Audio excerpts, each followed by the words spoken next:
Hey everybody, it's your girl Bunny. To all of my returning subscribers, hey, how you doing? And for those of you who are new to the channel, welcome. Kick your feet up, subscribe to this family-friendly channel, and don't forget to click the notification bell so you don't miss any posts. Also follow me on Instagram at the same profile name so you don't miss the sneak peeks of what's coming up next. In this video, it's Inventing Anna, episode 5, entitled Checkout Time. I give a full episode recap with photos offset to the side, and then I give my review at the end. No need to dig around. I keep all of the minute marks in the comments. It's all coming up next. It's a typical work morning for Neff. There's employees griping about how rich people do careless things. 805 spilled coffee all over the carpet. Now they have to replace the entire carpet, which will cost $9,000. There's people spending money on new Prada, and they send it to the cleaners with the tag still on them. And $15K in penis cupcakes for a birthday celebration. 2 gentlemen board an employees-only elevator, and an employee tries to tell them that it's restricted, but Neff reminds them that this is Charlie and Gabby Rosen. They are the sons of the dad who owns this place. They can go wherever they want. Anna stayed at the hotel for 3 or 4 months, and Neff was very loyal to Anna, wanting to know if Anna was okay. Neff was always on point, especially during the staff meetings, always making sure to keep the guest feeling like royalty. The manager announces that the hotel is almost at capacity, so everyone has to be on their game. Write down card numbers and charge later. When Anna arrives, Neff and her close co-workers notice that she's a high roller, and they step in. Anna drops $100 as a tip, and that was just to the front desk. Viv walks into work one morning and receives bad news. Donovan Lamb gave an interview about her. America Investigating is doing a show about bad journalism. One of their subjects was Vivian. Vivian takes a trip to Rutgers, and she forgets the magazines for Anna. She wants Anna to just explain. You left Billy's place and then moved to 12 George. Why? You moved and you stayed there longer than anywhere else, especially after getting the money from C&B.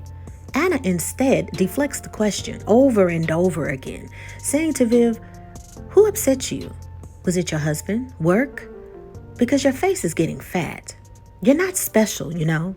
Every pregnant woman's face gets fat. Are you getting fired? Who hurt your baby's feelings?" Viv has had enough of Anna and leaves. The staff at the hotel complain. Anna, these demands are crazy. More light, not enough light, and she even wants some special kind of tea. But Neff sees this as an opportunity to make her way closer to Anna. Is she comfy? Is she getting the best wine? She even prints out requested documents in which she sneaks to notice that is information for the ADF concept. While Anna enjoys her dinner, she speaks with Alan, not really engaging Neff in conversation, despite her over and beyond services. Paul mentions to Viv that he's scheduled an interview with America Investigates. This will be a good idea to clear her name and tell her side of things. But Vivian is afraid and hesitant. It's a frustrating line that awaits at the hotel, but Anna skips the line and plants $100 bills on the counter so she won't have to wait for service. She gives Neff so much money over a period of time, Neff gets used to now being her personal assistant, making calls, making arrangements, appointments, Lady Grey tea, along with car services that become a daily routine. Neff takes pride in her database skills. Every restaurant, club, salon, even PR agencies all have lists of what's hot. Being in this database keeps guests happy, VIP tickets, restaurants, on and on. The power behind the throne. Neff was always ahead, calling each location to treat Anna as a VIP. When Neff gets home, her boyfriend reads a hysterical article. People paid thousands of dollars rushing to the Bahamas because some guy on the internet said that he was throwing some luxury party on a private island. When they got there, the guy had everyone sleeping in disaster relief tents and even eating Velveeta cheese. It was called the Fire Festival. The tweets are insane. Neff is too busy counting her tips and gloating in the moment as her boyfriend warns her, whoever is tipping you like that is trying to keep you distracted, so be careful. Paul wants to speak with Vivian. He wants to check in with her and see how she's doing and if she'll do the interview. Vivian can't help but to break the mold. She can't understand. He's acting like he really cares about her, but there's been this stint of time where they really haven't communicated the same, and he knows why. They were once a team and unstoppable. They used to have fun, and work used to be fun. And she never got her say on a lot of things.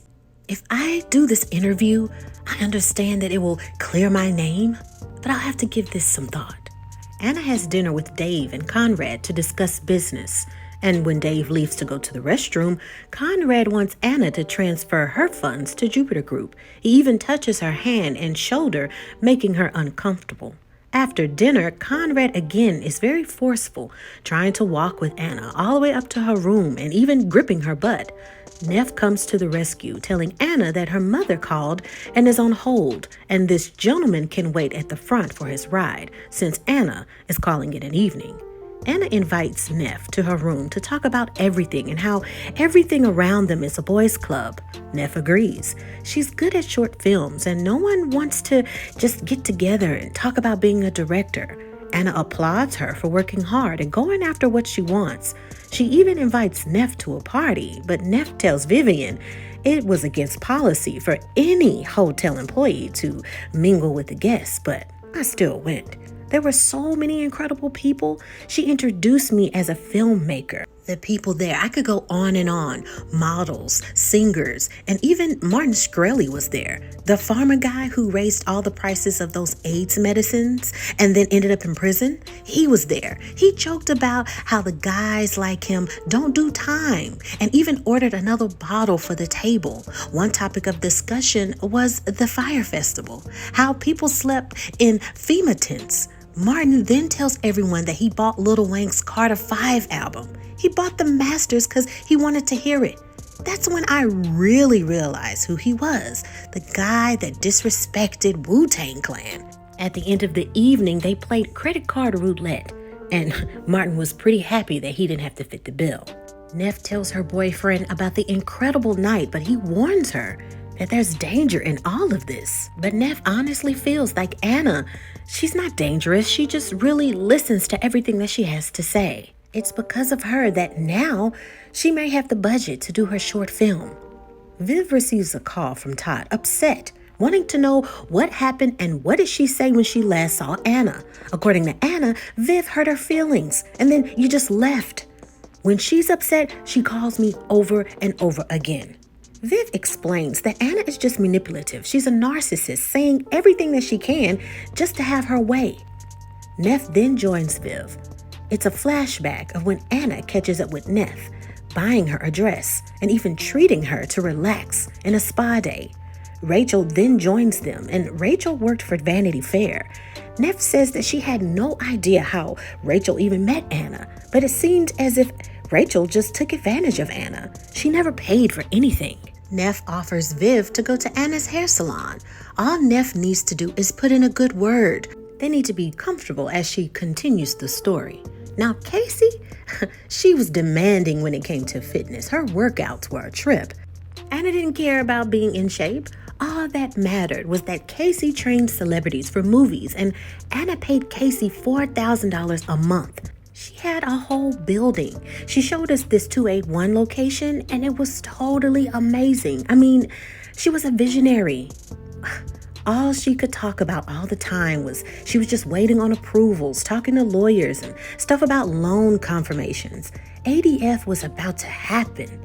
She even took us out for ladies' nights and we had shots and fun and more sauna treatments. On a girls' night out, I just had to ask Anna, why are you paying for everything so much? You're buying clothes and paying for nights out. Anna says that money was meant to share. She told me that when she was younger, her dad didn't always make money, but I found that interesting. You didn't always have money? I thought you did. But she clarifies that they had money, but he was just really strict. He gave her money when he wanted to buy clothes and stuff. She just wanted to make her own money. We had so much in common. My mom, we were super close. And we only came to New York to find out what we could do and how to make life better. And I wanted to be this director. She encouraged me to just go out and do it. But I had to let her know the reality. I'm Black. I'm a woman, and coming from DC, everything doesn't come to me. I don't have a life parachute like she does. Viv paces as her husband watches the America Investigates interview. She's just anxious. What are they saying? What's going on? And he's honest. From the interview, it appears that he's the victim, that you allegedly forced him to say things that were clickbait, and you didn't care about the facts. He wasn't even 16 years old, so they pressed that in the interview. Viv screams and says that guy is a liar, but the interview paints another story. Viv screams in frustration and can't help but to cry.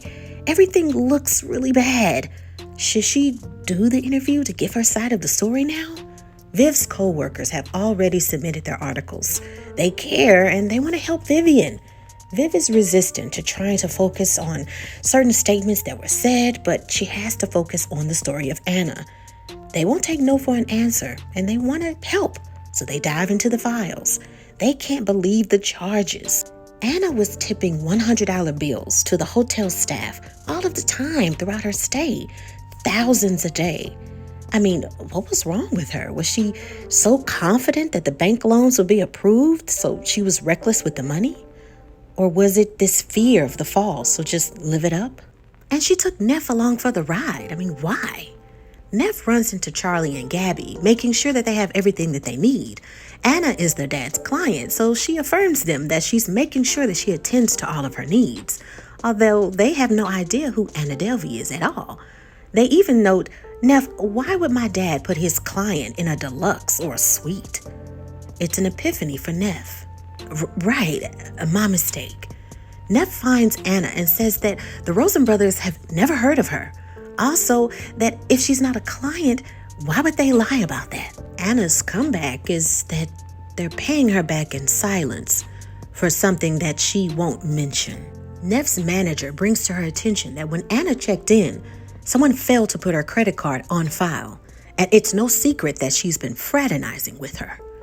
Neff's defense is that you mentioned that the hotel was almost at capacity to get the credit cards on file, but just don't disrupt the guest. And as a matter of fact, the credit card machines were down, so what was I to do? He warns her, I don't care what you do. You just make sure before she leaves that there's a credit card on file. While Neff and Anna have dinner, Anna vents about how the loan approval process is taking forever. But Neff eggs on that they have to have a credit card on file at the hotel. Her job is at risk. Anna tells her that it's okay and they'll take care of everything when they get back to the hotel. But the waiter has bad news. The credit card that Anna gave him has been declined. But Anna blames the default on European cards and provides another one. Unfortunately, that additional card is declined. Now Neff is between a rock and a hard place. The money that she has in her bank account is just enough to cover dinner. Taking out $1,400 of her savings, it's almost everything that she has. Anna says that she'll give her the money back as soon as they get back to the hotel. After Neff gets home, she tells her boyfriend everything, and he lets her have it. That's not how an heiress moves. She stiffs out on the hotel bill, and now dinner? That's not an heiress. That sounds like a hustler. Your fancy friend played you, not just for dinner, but you vouched for her to your boss. And now you still don't have a credit card on file? Neff brushes over the whole situation, saying that he's looked at too many Spike Lee films and doesn't know what he's talking about. But he has confidence that Spike Lee taught him that she's been bamboozled, hoodwinked. Now you're out of pocket for your film. Neff, you need to open your eyes. When Neff sees Anna again, it's a totally different vibe. Now realizing that she needs to get Anna's credit card information. There's no way to get out of this. No more excuses. Why doesn't she have it? Neff even checks with the dinner team to see has Anna told him anything about a credit card situation. He checks the file.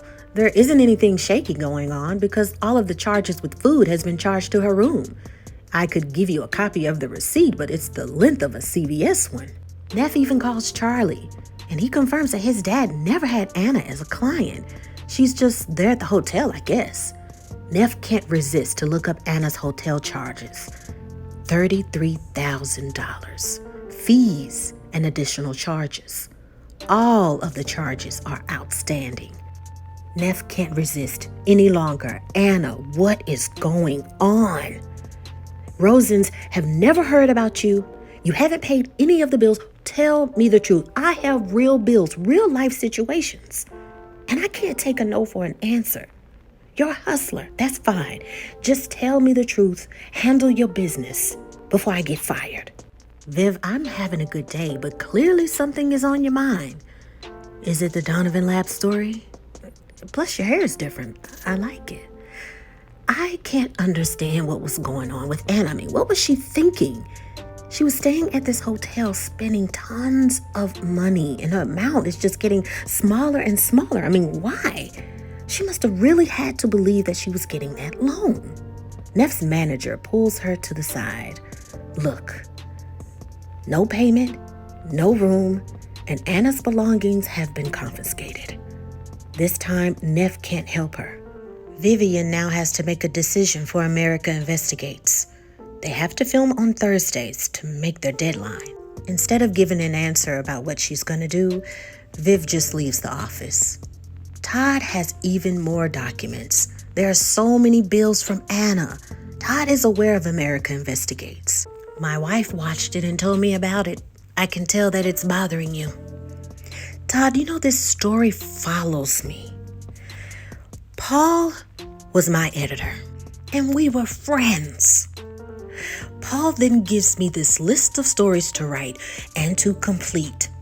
And number 12 on the list was Donovan Lamb, a kid who made $80 million in the stock market before he could drive.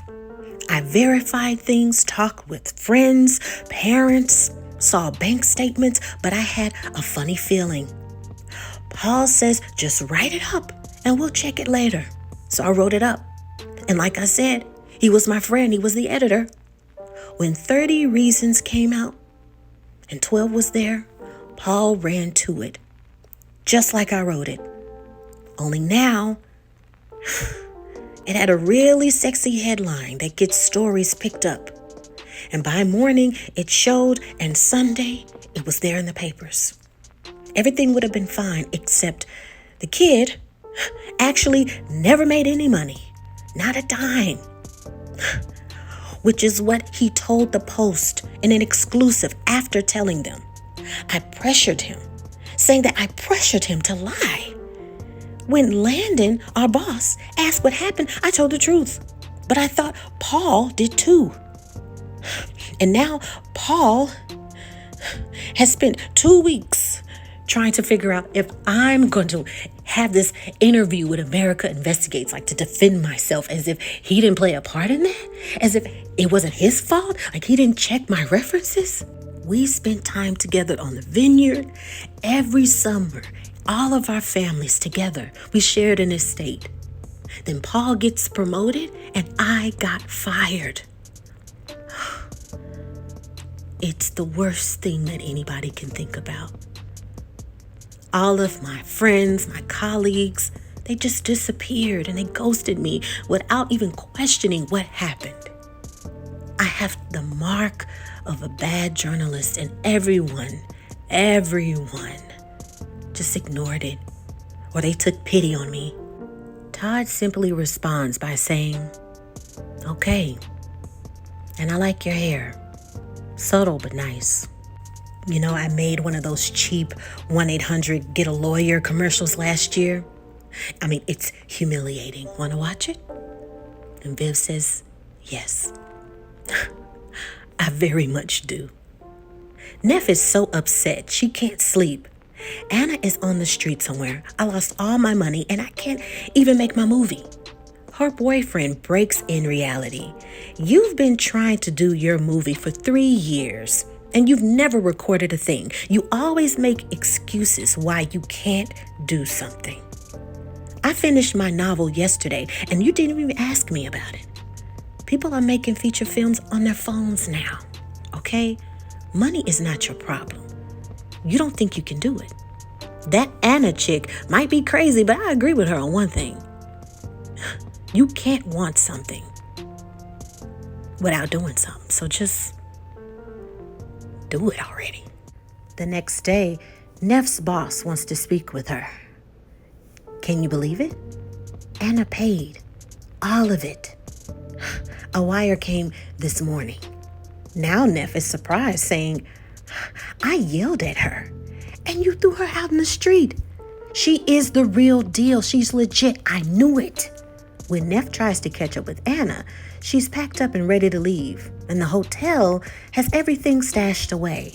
Anna hands her a roll of money. This is the money I owe you. Neff apologizes for everything, and Anna offers to take her on a trip. But Neff lets her know, I can't just get up and leave. This is my job. It's my life. Anna tells her that she's better than this job, and she can do better. Viv realizes Anna was able to stay at that hotel that long because of Neff. She was the only person who Anna paid back in full. Neff clarifies that even with the tips, she's hanging around Anna all the time because she was just an inspiration. Casey was paid for the service and Rachel didn't know. I miss her. Before leaving, Viv tells Neff to go without her. Viv tells Paul, you know what? No. You want to set the record straight? You go on the show and explain how you messed up everything and threw me under the bus. You didn't care about my name or reputation. You just stuck forward with what you wanted to save yourself. We were friends, Paul. I believed in you, and you threw me under the bus for your own personal gain. That was your choice. You are not innocent. Neff goes to see Anna. They talk about how they used to go to the sauna, and now she's at Rutgers. But Neff started her short film. She did it starting filming over the weekend on her phone. It looks good. It's okay. It's a start. More chatter continues as the scene pans away of young women joining in conversation, unaware of their surroundings. And that is the end of the episode. Make sure that you check out the discussion questions below and stay tuned for episode 6.